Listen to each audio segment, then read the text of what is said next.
গরিব আর বড় লোক, গরিবরা সারা জীবন গরিব থাকে আর বড় লোকরা টাকা দিয়ে টাকা তৈরি করে। এখন গরিবরা কেন সারা জীবন গরিব থাকবে? এর জন্য সম্পূর্ণ দায় হচ্ছে আমাদের পরিবার।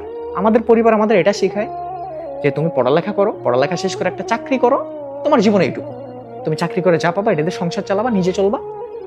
আর তুমি এট দ্য লাস্ট মোমেন্ট পর্যন্ত তোমার চাকরি শেষ হবে, তুমি রিটায়ার্ডের যে টাকাটা পাবা ওইটা দেয়া তুমি একটা ফ্ল্যাট কিনবা, না হয় একটা জমি কিনা, এখানে একটা বাড়ি করবা, তাই তুমি ভাড়া দিয়ে সারা জীবন কাটা দিতে পারবা। এইটা হচ্ছে আমাদের পরিবার আমাদের ছোটবেলা থেকেই আমাদের মাথায় এইটা বোঝায়, ঢুকায়। এই জন্য আমরা গরিব।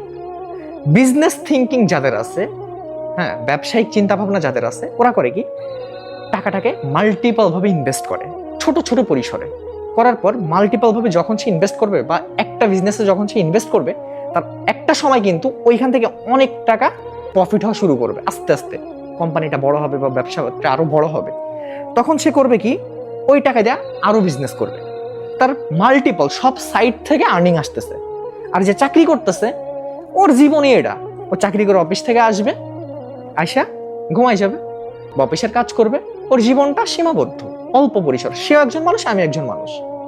এখন আপনি যে যে পরিশ্রমটা করতেছেন, আপনি একজন ডাক্তার, হ্যাঁ, এখন ওই হসপিটালটা কি আপনার নিজের? না, হসপিটালটা কোনো না কোনো একজন ব্যক্তির।